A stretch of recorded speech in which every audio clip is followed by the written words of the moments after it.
life. Mass and weight are two terms. Two terms يعني مصطلحين. You often hear in your daily life. انت حضرتك متعود تسمعهم في ايامك المعتاده. كل يوم بتسمع لو سمحت عايز 2 كيلو برتقال 3 كيلو تفاح. انت كل يوم بتسمع كتله ووزن كتله ووزن. طيب the confusion between mass and weight. الكونفيوجن يعني الخلط او الالتباس اللي بيحصل عند الناس او اللخبطه بالبلدي كده اللي بيحصل عند الناس. the confusion between الاختلاط او الالتباس او اللخبطه between mass and weight is considered one of the most common mistakes in our daily life. واحده من اشهر الاخطاء اللي الناس بتقع فيها في ايامنا العاديه. So what is the difference between mass and weight? Mass and weight. With a pan balance, we measure mass of an object. In our routine life, we actually use the word weight for mass. But we should know that for a same object, its mass and weight are different. Let us see how. To know the answer to this question, we must study first mass, second weight. طبعا علشان اعرف الفرق بين الماس والويت لازم ادرس يعني ايه ماس وادرس يعني ايه weight. First, we will study mass. Observe the following picture to discover the concept of mass. انا عندي هنا كام تفاحة على الشمال؟ 2 apples. وعندي كام ماس؟ 1 mass. وعندي 3 apples وعندي 2 masses. معنى كده ان mass of 2 apples not equal to mass of 3 apples. عرفت منين الديفرنس in masses؟ تمام كده؟ as you see كما ترى the mass of 2 apples كتلة الايه؟ التفاحتين ال 2 apples isn't equal to لا يساوي the mass of 3 apples كتلة الثلاث تفاحات. why؟ give reason because they have different amount of matter. واحنا خدنا في جريد 4 وجريد 5 يعني ايه ماس. طب ما انا عارف من السنة اللي قبل اللي فاتت ان amount of matter بتساوي ماس، يبقى تلقائي ان هما difference in mass. صح؟ ما هو amount of matter equal mass. لما يقول لي بقى difference amount of matter يعني different in mass.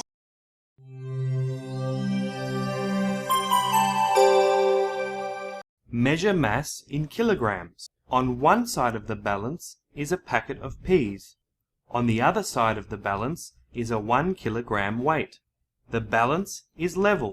The mass of the peas is 1 kilogram. On one side of the balance is a soccer ball. On the other side is a 1 kilogram weight. The balance is not level. The soccer ball is lighter than 1 kilogram. On one side of the balance is a bag of sugar. On the other side is a 1 kilogram weight. The balance is not level. The sugar is heavier than 1 kilogram. Observe this picture to discover concept of mass. We have in this picture 2 apples and 1 mass and have 1 torch, light torch and 1 mass. لا معنى. طب ده استفسر منه ايه من غير ما نبص في الكتاب؟ ها؟ ان 2 apples equal to 1 torch. Give reason. عرفت منين؟ Because they are equal in excellent.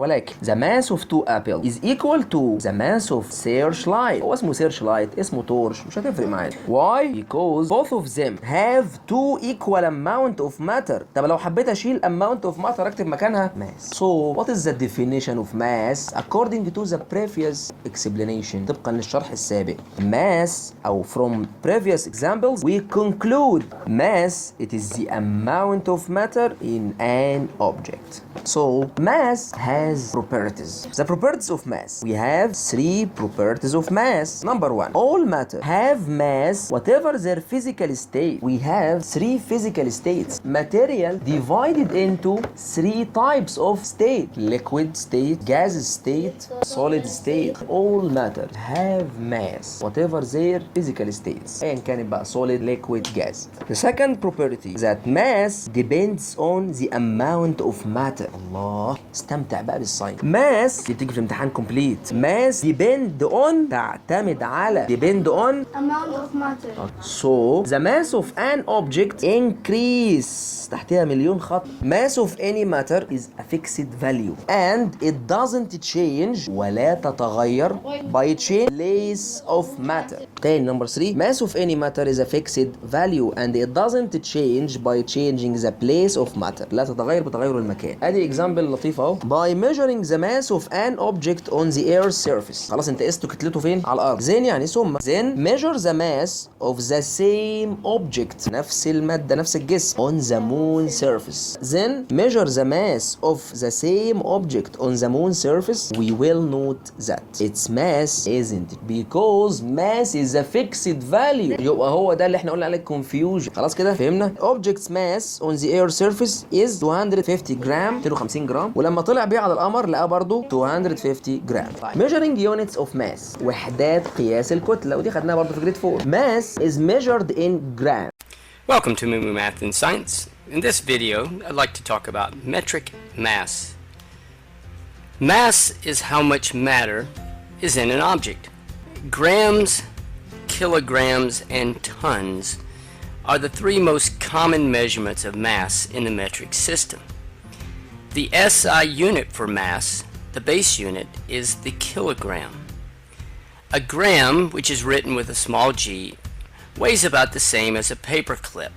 gram equal to the mass of one paper clip. mass of one paper clip كتلة واحد paper clip بتساوي 1 جرام. يعني دي بتساوي 1 جرام اهو. طيب نمبر 2 it is suitable for measuring small masses. يبقى انا عندي suitable measuring unit of mass حاجتين جرام والكيلو جرام. طيب كيلو جرام نمبر 1 it is equal to the mass of 1 liter of distilled water. الماء المعدنية ازازة الماء المعدنية او الماء المقطر او الماء النقي هو ده distilled water. خلاص نمبر 2 it is suitable for measuring large masses. واللخبطه بتيجي هنا. اجي في الامتحان اقول لاحمد ايه differentiate or comparison between gram and kilogram. في منتهى البساطه هتقول لي الجرام is measuring small masses انما الكيلوجرام is measured by large masses. طيب يجي في الامتحان يقول لك what is meant by the mass of a glass cup equal 100 جرام اللي هو 1 كيلو جرام. بس خلي بالك بقى اي سؤال وات از مينت باي بيبقى جواه مفتاح الاجابه. يعني قبل ما اجاوب الاجابه بتبقى في السؤال. ازاي السؤال بيقول ايه اللي باللون الاحمر؟ the mass of a glass cup equal 100 جرام. mass هي دي المفتاح. what is the definition of mass? it is the amount of stop. بس هو هنا قال لي الاوبجكت هو يبقى the amount of matter in a glass cup equal بس هي دي الاجابه. يبقى المفتاح الاجابه هو ايه؟ كلمه mass. what is meant by the mass of glass cup equal 100 جرام. it is meant that the amount of glass in the cup equal. ما انا شلت خلاص كلمه amount of object. object دي اي جسم بس هو مش عايز اي جسم ده هو عايز ايه؟ glass cup.